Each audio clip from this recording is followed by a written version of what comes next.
Hello, everybody. Welcome back to the Glory Glory Man United podcast. I'm your host, as always, Kyle Quinn. And joining me today is a regular guest, is Orest from Orest Talks Football. How's it going, mate? Yeah, big up. Good to be back. And yeah, let's talk United.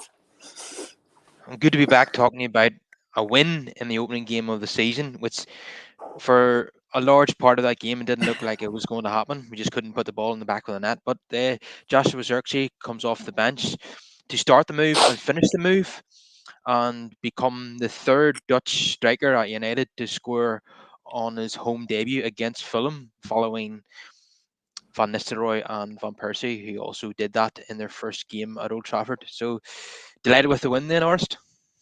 Yeah, I'm delighted. Obviously, it took us a late one towards the end, but United never make it look easy. So, yeah, good win.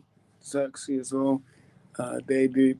Obviously, I've seen a lot of United fans saying, "Oh, Van Nistelrooy got it, and then we won the league after this." We're not going to win the league, but it's good. It's a good stat that Van Nistelrooy was scored against Fulham as well. So, it's good to see Zirkzee scoring, another Dutch player. Good to see the lit as well coming on. But initially, I thought he would have started, but it's fine. I thought Maguire was. Oof, Maguire was definitely good. So, good win. I'll take the 3 points. I'll take the 3 points any day of the week because it's opening day, so 3 points over. Yeah. Yeah, I don't think United are at their peak fitness just yet, but there was still lots of good individual performances. And I think we deserved to win. We had more shots. We had more shots on target, and we had a higher XG than Fulham. I mean, they had a couple of deflected efforts that Onana had to tip over, but other than that, I don't think he was really troubled. Actually, according to the stats, they didn't even have a clear-cut opportunity. Fulham. They had a couple of breakaways as well. I think one was intercepted by Maguire. The guy had those sorts of opportunities in the game that they won at Old Trafford back in February. We limited them to only 10 shots. And then only two or three were on target. So that was a big improvement on February. Because if you think about last season, and nearly every game we were conceding 20 to 30 shots on goal. I think it was 30 against Brentford, which was horrendous. But we've been cutting that down in pre-season in the Community Shield, and again against Fulham. So I think our defense probably played better than our forward players in the game. Is fair to say, but we got the win in the end. Very very pleased with the debut of Maserahi. I thought he was probably a nice man of the match, and if the game finished 0-0, he probably would have got the United man of the match anyway on MUTV. I think he had a superb debut. I mean, even at the start of the game, I think Adama Traore, he absolutely skinned Casemiro and Martinez, and then played the ball across the box. But Maserahi made a sliding block, and I thought he was absolutely brilliant on the ball as well, and good at pressing and reading the game. And as Ten Hag says, he's not even fully fit at the moment, so there's much more to come from him. But it was an excellent 72 minutes or so, wasn't it, Horst? Yeah, no, he had a good debut. He had a good link up with Ahmed Dion as well. So, yeah, I was very impressed with Mazouari because I feel like, I know it's too early, but I feel like he's been here already before. So, obviously, to come in, start straight away, and not to even be 100% full fit, to put in a shift like that is brilliant because at the end of the day he has to cover someone because we don't have no left back. So obviously Dalot played left back. That's right. Sometimes they're switching. I get that part. But it's very brilliant debut. I couldn't ask for anything more from him. So no, I was very impressed by him. Yeah, it's probably as good a debut as you could hope for from fullback. He done everything you'd ask from fullback, and does look like an upgrade on Aaron Wan-Bissaka because he's got a bit more on the ball, than Wan-Bissaka, and defends superbly. Um, Really good man marker and good one-on-one defender, but looks very accomplished on the ball as well. So I think people thought maybe he would be a utility man, but I think he's very much going to be part of the starting 11. I Mm. see him being a wee bit more than just a Phil Neville or John O'Shea. I think he's going to probably be a regular in the back four.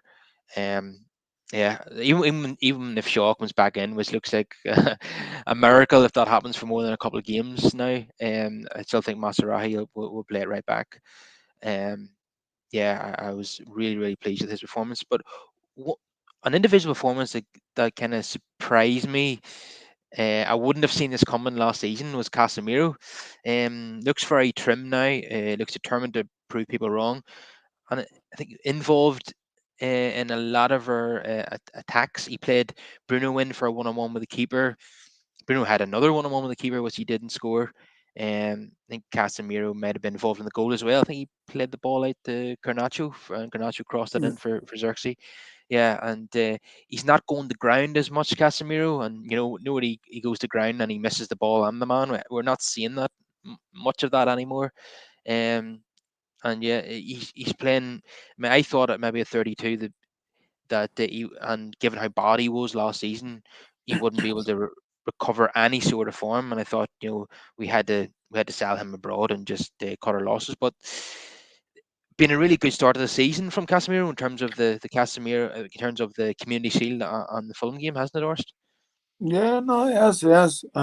'Cause especially when there was a lot of question marks with customer. Obviously, last season at the end, United was saying, "Oh, he's going to move to Saudi. What we're going to do with him?" So, customer is not doing what what he was there last season, where, like you said, goes to the ground easily and then just misplays everything. So, no, he's looked steady. Um, so far those past two games. It's just having another midfielder. We need to get another midfielder next to him, so he feels so we don't get overrun in that midfield. Because I know Casemiro is still playing decent, but I'm still worried about the midfield going into the next games. Yeah, I think we'll get the best out of him if we play him just once a week. We won't. You don't want to be in a situation where you're playing him in a league game and then in the Europa League and then the league again. He'll get worn out if that's the case. We need to sign another player, and like our best chance of a seal in that position is probably Scott McTominay. But there's been some bad news on that just in the last few minutes. That Laurie Whitwell in the Athletic is wrote a story, a joint story with their Burnley correspondent, that Burnley are going to spend 20 million on Sanderberg, 20 million plus 5 million add-ons, rather than sign McTominay. So they pulled out of the McTominay deal and are now going to sign Sanderberg instead. Now, I know that there is interest from Antonio Conte at Napoli as well, and possibly even Brighton in McTominay. So it seems like only Napoli and Brighton are left, as Fulham have now moved on to Sanderberg. But some people are happy. I'm just reading social media, and some people are quite happy for McTominay to stay.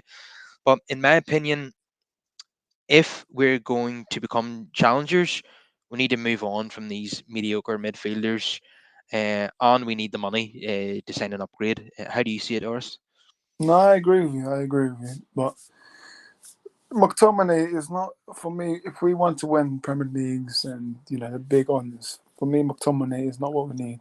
Um, United fans say that he gets his goals, but that's not okay. He gets his goals, but that's not his overall job. And for me, he's not good enough in that midfield position. So we need to get good enough money. I know we're very tight, like with McTominay, like we're saying we're demanding like 30 million, but once you get an offer, just rather just accept him and leave because we need to focus on the play sales, get them gone, and then get recruiting more. But yeah, if we want to be challenging, competing up to the top, these players that have been there way before need to go. They need to go. So McTominay, he needs to go. Hopefully Napoli gives an offer or Brighton. So yeah. Yeah, like I'd be happy to sell Christian Eriksen as well, but I don't think there is the same interest in him, and I think he is absolutely determined to stay in Manchester because his family are settled there, and that's fair enough from his own personal point of view. Um, but I think McTominay would be the one that would get us the most cash anyway. We're looking in the 20 to 25 million mark if we're selling McTominay. So it's not they've you know I thought that I disliked the guy or anything like that. He got 10 goals, yeah, most of them from the bench last season, which is a handy tool to have. But I think, it's the same as Wan-Bissaka. Wan-Bissaka, a very good one-on-one defender, but we need more than that. And when it comes to McTominay, we need someone who's better on the ball. So some people call him Mac Sideways, and I see why they use that nickname, because he's just not quite elite level, and we need a massive upgrade on that. And he's not. And when Casemiro's unavailable, you're bringing in McTominay. He's not a like for like replacement. No, McTominay's not a true number six. So I think we need at least one more midfielder into the door. And if we do get that done, like it's Agarte, then that's an amazing window. That those five signings is absolutely fantastic, and we've got rid of a few people as well. So I think Palestri looks certain to go to Panathinaikos. I'm sure that won't be a massive amount of money, but yeah, he needs to move on because Ten Hag likes to play inverted wingers, and Palestri is a right-footed player that plays on the right-hand side, so he's never going to fit into Ten Hag's philosophy. So back to the game, I thought Martinez's interview was quite interesting. He It was funny the way he knew that Jimmy Carragher had been criticizing him.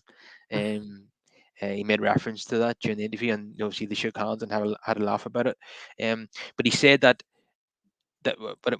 incident that I mentioned earlier, where Masarahi had to make a last ditch intervention where he was skinned by Adama Traore. He said Traore absolutely killed him, but then a couple of minutes later he said he killed Traore, and he's referring to when Traore got into the box into a shooting position, and Martinez just kind of nudged him off the ball, and Traore went to ground. Yeah, that someone like Martinez, someone who is tenacious and as determined as he is, you're never going to beat him twice in a one-on-one duel, are you, Orest? No, I agree. You call him the butcher for a reason. He's a warrior.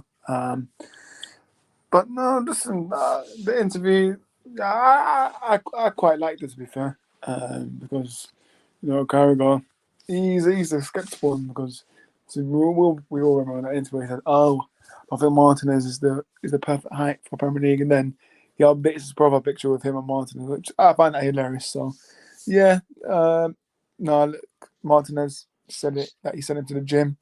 And obviously, Traore responded back on his story saying, "We'll see you next time." So there was a little friendly banter going on there. But no, Martinez, if you get past him once, that's fine. But second time, you're not gonna do that. Simple as that.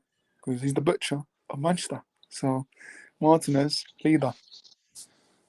Yeah, I think it was the presenter said some people said at the start of United career that you didn't have the physicality for the Premier League, and then he looked straight at Carragher and nudged his head towards him because he knew exactly who had said that. It's interesting that players are do watch the punditry and the analysis of the games, because you might think that they're not bothered, but they are. They're interested in what Mm. people have to say about them. But yeah, he took it in good spirits. Um, and obviously the man who stole the headlines was Joshua Zirkzee, as we said, scoring on his debut, and he started to move off really in the center of the pitch. This is what he does. He comes deep looking for the ball, a bit like the way Harry Kane does, and then he got on the end of the cross as well. It's a really really clever finish with his studs. We deft finish into the corner, and the keeper couldn't reach it. Um, yeah, is as good as a debut as you could hope for as a young striker come to United, and he just doesn't look phased either. His interviews look he's so laid back, isn't he? So I think there's much more to come from Xerxes Orest. How do you see it? Yeah, no, he wants more goals. I clearly saw that when his on interview after the match. So clever finish, good cross. So a lot of United fans, well, not a lot, but some United fans said that he might not score a goal in next 7 matches and stuff. But listen, he proved them wrong. Um, I do think that he's going to get more goals now. I think this goal will definitely give him a boost now. So yeah, he's a good player, but I just hope United take good care of him and use him in his right position where he wants. You know, like you said, he drops deep, wants the ball. And he gets other wingers involved. Like he's the perfect. Amad Diallo would be perfect for him, like him, Diallo, and Garnacho. So yeah, he's a very, very, very good player. Exactly. Yeah, he's got off the mark on game week one. I think in the Premier League, I know he scored in the Champions League, but in the Premier League, it took Hoyland to game week 19, I think it was, before he scored his Yeah, first Premier League yeah. goal. Um, so Zirkzee has got off the mark a lot quicker, and hopefully that can lead to him having a successful season. And hopefully Hoyland as well can chip in with goals whenever he's fit again. I don't think I'm not expecting any United player to score 20 league goals this season. I think they'll share it around between Zirkzee, Hoyland, Bruno Fernandes, of course, Marcus Rashford, hopefully, Ahmad. Casemiro will obviously get goals from set pieces and maybe long range effort as well. Defenders will obviously chip in from goals from corners, hopefully. Um, and yeah, the Garnacho obviously will get goals. So I think they'll be shared around this season. Um, One thing I wanted to mention to you was Ahmad being substituted after 61 minutes for Alejandro Garnacho. That is despite the fact that in most people's eyes, Ahmad was playing better than Marcus Rashford. The same thing happened in the Community Shield. Rashford went on to play the whole game despite being pretty poor. Um, yes, he was involved in the chance from Mason Mount, but I don't think he even meant that. I think he lost control of the ball. It fell into the path of Mount. That was another one-on-one that was saved by the keeper. Um, and Rashford obviously had the chance at the end with the Fulham defender had an error shot. Then Rashford threw on goal, and he's so low on confidence. He squared it to Garnacho, but played it behind Garnacho as well. Still should have scored Garna, but he didn't. Um, Rashford still not in good form. He's been carried on his form from last season, unfortunately. But for some reason, he's not the one who comes off. It's Ahmad who gets substituted. And I'm thinking, is this the case of Ten Hag doesn't want to rock the boat with Marcus Rashford? How do you see it, Orest? I think Ten Hag's just he's going against his own principle really because obviously Rashford is probably his favourite player. Always relies on him. Always has an interviews that he thinks that he's going to get 30 goals. So I think Ten Hag, I don't know how to put this, but I think he might be a bit scared to sub Rashford because we know how Rashford's like. You know, when he gets well, he's the type of player to get frustrated when he gets subbed off. And you know what? If he has a bad performance, then he should only be frustrated on himself, not on the manager. So Ten Hag needs to be more ruthless. And I think that's one thing that United are going to look at the season with Ten Hag. He's ruthless when it comes to subs. When we need that goal, when the game is being like held on for 0-0, 1-1, we need that extra goal. Is he going to be able to take a Rashford? As far I can say right now, out of those two games, Rashford has played all of them. So I don't know. I really don't know if he's going to stick to his own principle or go against it because I'm sorry, but the favouritism has to stop. And clearly, Rashford, look, against Fulham, he wasn't that good. He really wasn't. It still reminded me of moments from last season. The pass at the end, for me, if it was a bit more power and more front, then Garnacho would bury that in. But I think it's a mix of both, Garnacho and Rashford. But the pass, when I look at the pass, wasn't good enough. But then again, Garnacho should be finishing that. But Rashford, I really don't know what's going to take Ten Hag to take off Rashford. What Rashford has to do, but I don't. I'm not confident Rashford this season. I'm afraid. I still think he's going to give us bits from last season. So, but he needs to prove me wrong. If he prove me wrong, I'll say fair enough. But I still don't believe in Rashford this season, and I don't think he's good enough in my opinion. Yeah, I want Rashford to prove me wrong as well, but it's not been a good start, and the signs are not good at the moment. And I'm not happy with the manager refusing to sub him. It's so easy to take off the young player and leave the senior player on. I don't like when managers do that. It's not really fair. Um, you pick your best players, um, and you leave your best performing players on the pitch and take your worst players off. But there is a certain element of favoritism there. Um, I think the longer it goes on, where Garnacho is making massive impacts from the bench and has to start, and Armad's playing to a good standard, and Rashford continues to drop stinkers, there's going to come a point where he just has to pick Ahmad and Garnacho on the wings and has to drop Rashford. Yeah, But it's going to take a while for him to do that, I think, because of the favoritism towards Rashford. I know what's interesting is Rashford's probably been the player that's been disciplined the most by Ten Hag, mm, for off the field matters. Yet he is his favorite player. That he's just that player that he always picks and doesn't substitute very often, or if he does, it's with like 10 minutes to go. So it's something that Ten Hag needs to get right. You pick the most informed players, and regardless of reputation, and I'm just not totally happy with that at the moment. Um, so Mason Mount, um, we would have been sitting if he had scored that chance, we would have been sitting here talking about fantastic. He's off the mark in the first game. He needed that goal. His confidence will have he would have gained confidence from scoring that goal, but that didn't happen. He wasn't very good. He wasn't impacting the game. He wasn't creating much. He runs around a lot. He presses. He's hungry, but he's not doing much with the ball. Uh, and it was another disappointing night for him. Uh, is there going to come a point where Mount drops out of the team for Zirkzee, and Zirkzee goes in to play at number 9, and Bruno Fernandes drops back to number 10? And we'll see. And if that happens, we'll see a situation where they interchange positions, where Zirkzee comes deep, Fernandes goes into the number 9 position, and throughout the game, they'll move around and try to pull defenders out, and confuse backlines by switching positions. I do think the way things are going, Zirkzee will replace Mount in the team, and Bruno will play as a number 10. And I think Bruno as a number 10, that's his. I know he's versatile, but that's his best position in my opinion. Is that how you see things going, Orest?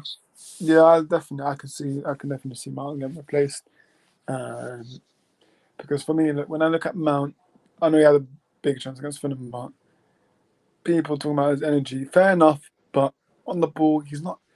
He doesn't entertain me on the ball. He doesn't excite me. He does nothing special on the ball. But for me, I can definitely see that his confidence is low because as a midfielder, and he hasn't scored a goal yet. With number 7 as well, he hasn't scored a goal yet. So yeah, but no, it's actually. But the thing is, we how Ten Hag set us up, bro. We're in a pressing system. It's a 4-2-2. So whether Zirkzee and Bruno are going to be both the strikers, and then we press. Could be, but yeah, it's going to be interesting to see how we press with Zirkzee on the team when he replaces Mount, because see against Fulham it was Mount and Bruno as both like the false 9 and then pressing, and then we got Main and Casemiro behind. So it's gonna be interesting to see how we press when we have Zirkzee and Bruno together. So could be an interesting one where both of them interchange between each other.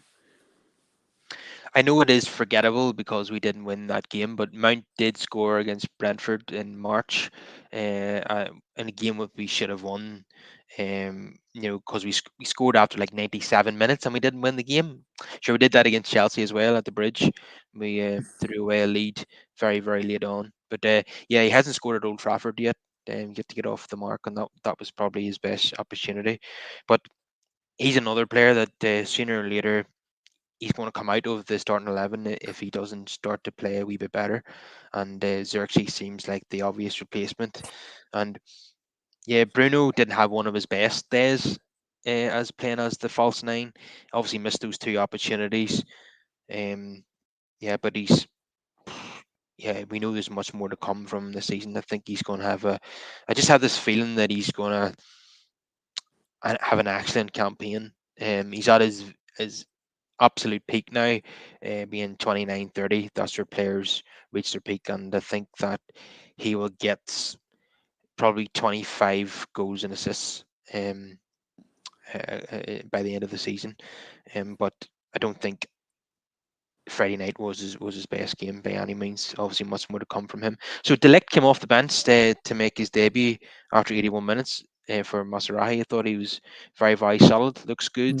Mm. You mentioned that Maguire played really well. Yeah. Um, Happy to see that. There's been a definite resurgence from Maguire in in the in 2024. Uh, but what happens at Brighton? And this is going to be a much more difficult game, of course. They started off the season by absolutely slapping Everton at Goodison Park 3-0. 39-year-old Ashley Young was sent off. You know that sending off has been coming for a while. He should have given away three penalties against Forest in April and got away with every one of them. And he's being very he was Forrest complained about it, and he was like crying me a river on social media, which lacked complete self awareness. Because he was just forcing it on the day to get away with those decisions. But it reminded me of Guy Neville against West Brom in 2011 when he was making, as he says, Jerome Thomas look like Ronaldo.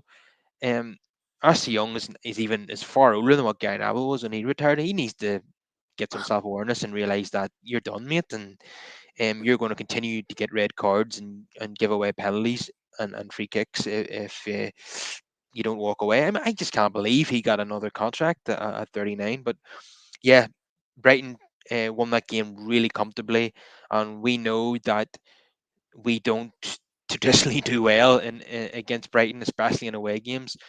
I think we've only won at the Amex or whatever it's called now. When there's been no crowd present during the COVID era. I'm not sure we've actually won there when there's been a We crowd. haven't we? Have we not won? Did we not win last season? In the last game, that lot, I think. Oh yes, yeah, that was yeah. Forgive But me. that's our only Yes, win, to be honest. So yeah, we're fans. So and then yeah, obviously before that was the Ollie VAR after full time. So yeah, that was crazy. But that's actually mental. That last season, our last game was our last win at Brighton with fans. So should be yeah. interesting. We won three games in the COVID era in different competitions away against Brighton, but there was no fans. But yeah, at the 30th game of last season, yeah, that was our first win with a crowd present at that ground. Yeah, I think Hoyland and Dallo with the Yeah. goals. Yeah, it was just a bit of a dead rubber, really, wasn't it? Because there was nothing really much to play for. So sometimes those games are forgettable, particularly as there was a more important cup final coming up the week after. But yeah, we did win there, so should breed some confidence, I suppose, going to such a difficult away ground. And Brighton tend to always start the season off really well. I think they played us at Old Trafford in August They in the beat previous us. They beat us. Yeah. They yeah did in the beat. previous two, in Ten Hag's very first Premier League game. They beat us at Old Trafford, and last season in September I went to that game and they beat us at Old Trafford, unfortunately, very very comfortably. Um, they were 3-0 up, and then I think Hannibal Masonry got a consolation goal. But yeah, so this is going to be a hard game, and they've got a new manager, and they've started off really well. They're going to have that new manager bounce. They're going to be at home, so we need to have our best 11 on the pitch. So what I'm going to ask you is, do you think that Delict will come in for Maguire, or do you think he'll stick with Maguire? I believe that the lit will come in. I truly believe, yeah, it'll be the lit instead of Maguire. Maguire dropped, and then Zirkzee come out, and then that's for me. I would like to see Garnacho on the left, and then obviously I'm on the right, but Rashford, probably might start. So yeah, but no, that's the lineup.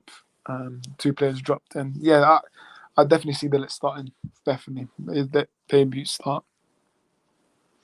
Yeah, I think there's a good chance that Delict and Zirkzee will come in for Maguire and Mount. But yeah, if he is to start Garnacho, you just know he's going to drop Ahmad and not Rashford, which is completely the wrong decision in my opinion. Um, you may have noticed after the game, there's a lot of discussion with Steve McLaren and Benny McCarthy and Mitchell van der Gag leaving. Um, who was going to be the kind of the good cop? Because there was like a feedback from the players last season that Van der Gag and Ten Hag were like bad cop, bad cop. There was no, McLaren was kind of that guy, someone who's less stern and more personable with the players. But it seems like Van Nistelrooy is going to be that guy because he stood by the tunnel area after the game and he was congratulating each players who are coming off one by one on their performances. So it looks like Ten Hag's going to be the one yeah, as he's always been, someone who keeps more of a distance from the players, more of a disciplinarian figure, whereas Van Nistelrooy is going to be more personable with the players, more of a, that kind of go between the manager and the players. I think that was kind of a role that Steve McLaren had, but obviously Van Nistelrooy has he's assistant manager, so he's uh, a lot higher role than Steve McLaren. He's very much say the number two, so he's probably taken on the role of kind of three people really in a way, because he's he's taken over Van der Gag as the assistant manager. He's taken over McLaren as the kind of the good cop, if you like, and he's taken over Benny McCarthy as the strikers coach. So he's almost replaced three people there. Um, I've just lost Orest there for a second. He just dropped out. Hopefully, he'll drop back in again. But while he's away, I'll do some play. Oh, he's back again. I just let him back in again. Yeah, sorry about Um, that. yeah, no problem. So are you like everybody else and absolutely delighted to see Van Nistelrooy part of the coaching setup? Yeah, no, it was good to see Ruud back. Um, it excites me because obviously um, it's good to have a legend back at the club. Steve McLaren, I believe Steve McLaren wanted a bigger opportunity now that he's gone to, well, Jamaica manager now. So wish him all the well. Mitchell van der Gog as well. Um, I believe he wanted a bigger opportunity like management wise. So I wish him the best. And Benny McCarthy as well. I heard that. Well, I saw that the club didn't want to extend McCarthy's contract, which okay, it doesn't surprise me because people can say he hasn't improved anyone. Maybe not last season, but the season before. Maybe you could say he's improved Rashford, but yeah, I don't think McCarthy has done enough, in my opinion, to warrant a new contract. So Ten Hag's probably had a cool final call on that. So yeah, it's obviously good to get Ruud van Nistelrooy, which I really do think he's so benefits to our forwards, Zirkzee, Alejandro Garnacho, Ahmad. When these youngsters they will ask him advice because they know that they watched him as when they were a kid they watched Ruud as a player, so they're gonna ask him for advice. So I can't wait for it. I think Van is going to play a vital part for our season this season, and I think where we finish is going to come down to him and obviously Rani Hake as well. So I'm looking forward.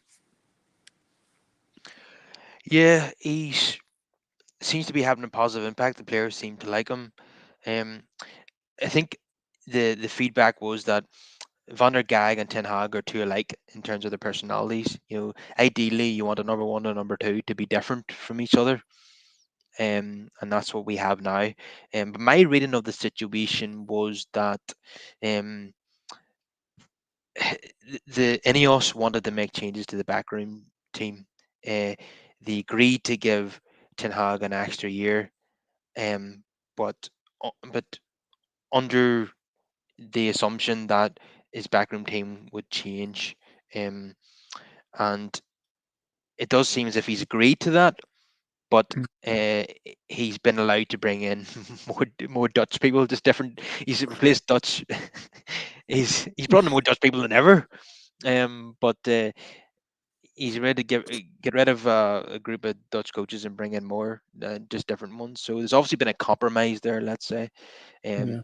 he's they've wanted him to change his backroom team, but they've allowed him to bring in Dutch coaches. And obviously nobody's heard of any Rane Hack. Let's just hope that he brings something really important to the table, as kind of the first team coach. But absolutely nobody at Old Trafford is going to object to Van Nistelrooy coming in. Mm. I think he won the Dutch FA Cup with Yeah. PSV, Yeah. in just one season in charge. So I think he definitely has aspirations to be a manager. He turned down the Burnley job to do this. So I think long term, Van Nistelrooy will have his eyes on on the hot seat. I think. Um.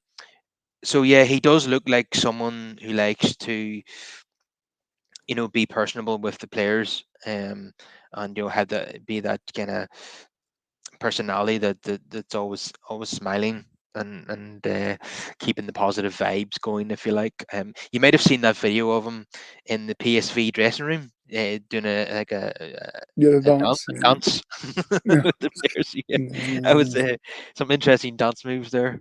Very it's- unconventional to say the least, but yeah, he does seem to be he does seem to have that. Yeah, he does seem to be a people person, which is good to see. The criticism of Van der Gag is that he wasn't much of a people person, that he was too stern an individual. But yeah, uh, yeah, oh, yeah. I think we brought in a fitness coach. We brought in a set pieces coach. So and a lot of these people seem to be managers. We brought in the Go Ahead Eagles manager, the We former brought in a PSV. goalkeeper coach as well. Goalkeeper coach as well. Yeah, Yeah, a but new one. Yeah, a new.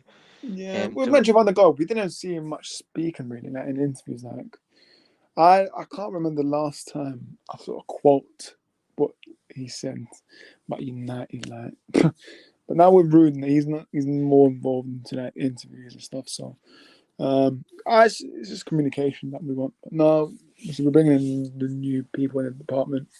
We just need to clear up the medical, like, just clear them out. Like that Gary O'Driscoll guy from Arsenal, he needs to go.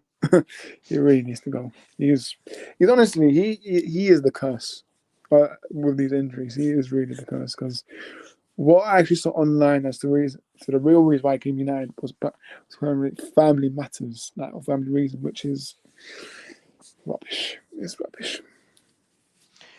yeah, a friend of mine who's an Arsenal fan told me that um, when they had an injury crisis, Gary O'Driscoll was at Arsenal, and some people were accusing him of being at fault for that injury crisis as well. And then he comes to United in 2023, and then the half the squad are out injured for much of the season. He does seem to bring a bit of a curse with him. But he's Ineos decided to keep him and allowed him to overhaul the medical department. We just I really hope that works out. I think we got the the head physio went and he was replaced by somebody else. There's a few other appointments as well. Um, but yeah, like I was saying, like everybody on the bench now seems to be has been a manager very recently in their career. Obviously, Van Nistelrooy, Rene Hack, the set pieces coach that came from Sweden. He left the managerial role at Lindstrom, I think, to come in. Yeah, So yeah, we just have a bench full of managers, which is very unusual. But yeah, if things don't work out for Ten Hag this season, which I hope they do, you can very easily see Van Nistelrooy being installed as manager, and I would say long term that is the goal for him. That would probably be the dream job. You're not turning down the managerial role at Burnley to come be United's assistant manager if you don't have long term ambitions of being the United manager.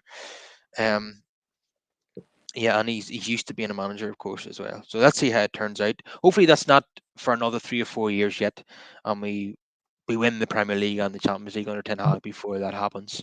But people will accuse me of being a wee bit of a dreamer on that one. But let's see. So I'm just going to do a quick rundown of the player. And so Onana had a couple of deflected shots to save, but not really too much to do otherwise. I think there was a long range effort as well. It wasn't deflected. He had to tip over. But yeah, when he was called upon, he delivered. Um, so I'll say a 7 for Onana. Mazarahi, yeah, brilliant on debut. Definite 7.5 for him. Harry Maguire, excellent at the back, a 7. Martinez, I didn't mention the fact that he cleared the ball off the line at one point as well. It would have been so easy to score an OG in that situation, but he managed to put it around the outside of the post, which was brilliant defending. Then Martinez gets a 7 as well. Um, Diogo Dallo, I'll say a 6 out of 10. Um, Casemiro, yeah, good performance from him. I would say a 7. Manu, probably more of a quiet game by his standards. Say a 6 out of 10. Mason Mount very disappointing again, a 5. Rashford very disappointing. 4 out of 10. Um, Ahmad Diallo, yeah, had a good first half, faded maybe in the second half, and then was substituted after 61 minutes. So a 6 for Ahmad. Bruno Fernandes missed those one-on-ones, not his greatest day, so a 6 for him. And Garnacho getting the assist from the bench, he would get a 7 for his impact. Really should have been an 8 if he did put that chance away for 2-0. Zirkzee, yeah, dream debut after coming on the hour mark, and he would get an 8 for his impact. And nobody else was really on for long enough to get a mark. I know Delict and Evans came on at the same time, and then I think McTominay came on after that, but they weren't on very long. And Ten Hag, yeah, um, you win your first game of the season at Old Trafford. That's all you want is 3 points. We might have our gripes about Marcus Rashford, staying on the pitch when he should be substituted, but 7 out of 10 definitely for winning our first game of the season. So definitely going to be a more difficult game at Brighton now. How do you see it going, Orest? It's gonna be tough. Lunchtime kickoff. Uh, like you said, new manager. It's gonna be his first home game with them, so they're gonna be up for it. It's just down to us now. Up the mentality, us, the way we play. We have to focus on ourselves, and we have to show them that we want the 3 points. And I know it's gonna be tough, but I do believe if we take our chances and be clinical, which is not easy to say, then I do believe we will win. I know there's a picture going around online where see Brighton are playing the high line, but they're not going to do that against us. Like they're not going to be stupid. So I think Brighton will be compact. They'll probably they'll probably have most of the ball to be honest, but we must make sure that we do our job from minute one to last minute. Press, don't lose focus, and just really try be clinical in front of goal. So I think we'll win this, and very, very, very, very tight. Probably like a 2-1 win or something like that. But it's gonna be a tight game. Yeah, we're going to have to be very clinical, which we haven't displayed so far in the Community Shield or in the Fulham game. We've wasted opportunities, but yeah, we will get chances in this game, and we really have to take the majority of them. Because as I say, they started off really well. Goals from Matoma, Donny Wilbeck, and Arangira, Simone Arangira, I think you call him, Yeah, getting the goals. And Donny Wilbeck got an assist as well. So did Wifer, and Mentea got an assist too. Again, they've made very shrewd signings, adding to their squad. Um, yeah, I know. I think you look at how easily they won that game and how convincing they were. But another way to look at it is that we are not Everton. We are a much better team than Everton, and will present a much bigger challenge to Brighton. But yeah, I think it's going to be very tight either way. I don't think either team will run away with this. I think first goal is crucial. I always like to get the first goal. I don't like to be chasing the game. If we can score first, then I'll be confident that we'll win the game. But if we concede first, I'll be concerned. Uh, of course, we can always come back, but you don't want to leave yourself chasing the game because um, if we start to pour bodies forward, then they could catch us out on the break. And when Brighton really click, then they can score 3 or 4 in a home game. Uh, but yeah, we can't allow them to start well. We need to start well in this game and hopefully get the first goal. And hopefully that'll win us the game. Now, um, James Miller starts for them. I think that is something that we should look to target because he's a veteran to say the least. Hopefully, he seemed to play in midfield for them against Everton. I would love to see him play at fullback, and then we could target him and get Garnacho or Rashford or Mad running at him. And obviously he's a bit of a villain when it comes to United fans because he's played for nearly all our rivals really up in the north. Anyway, he's obviously played for City, Liverpool, Leeds, so he's not very well liked at Old Trafford to say the least. But yeah, we can't allow Matoma. Of course, haven't got one Basaka now to mark Matoma out of the game, but Masarahi's more than capable of doing that himself. Um, Joe Pedro's such a good player, and Donny Wilbeck on his day, as we all know, can be hard to stop. If uh, but yeah, reason to be optimistic. I think I'll go for a 2-1 win to Man United as well. But I wouldn't be surprised equally if we lost 2-1. But hopefully we don't, because it'd be nice to have 6 points on the board going into that Liverpool game at Old Trafford, Orest, wouldn't it? It gives us that confidence, yeah.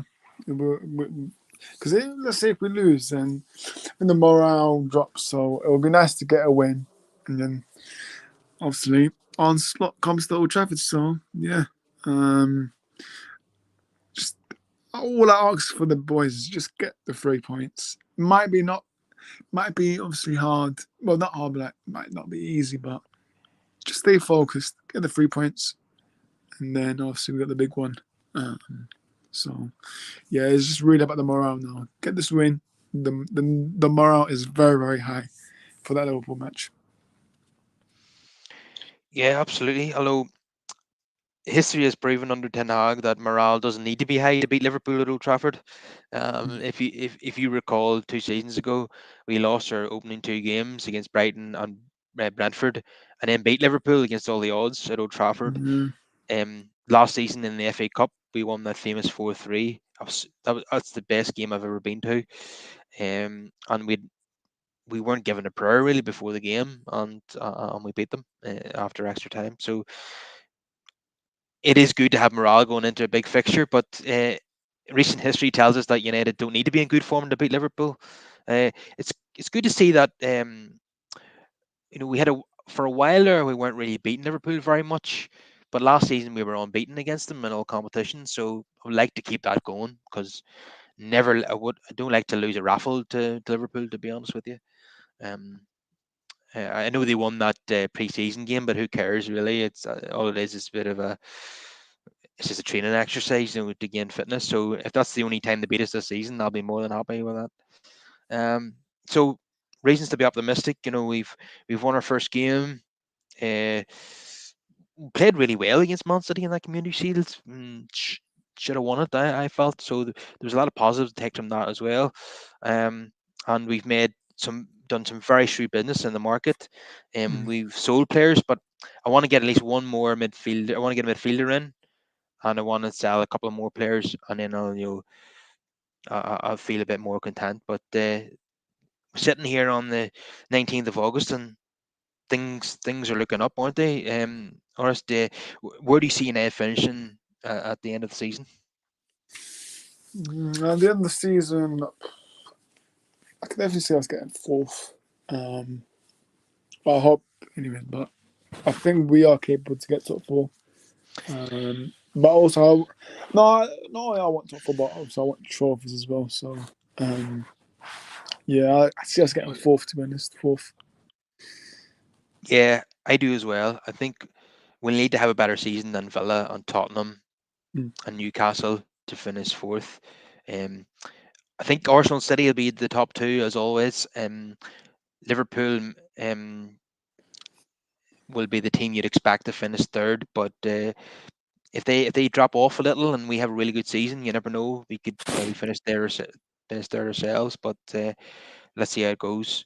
But yeah, we're kind of spoiled, aren't we, in a way that Ten Hag has won a trophy in every season now.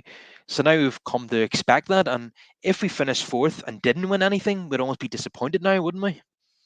Yeah, definitely, definitely. I think all United fans, well, hopefully I should anyway. But hopefully United fans should be disappointed if it was to get top four with no trophies. So, because fourth don't get you anything, it's just more Champions League money for their owners. So for me, I hope we got top four, top three with a bit of a trophy as well. Like I know Ten Hag's won 2 trophies in 2 years, so let's get another one in the cabinet this season.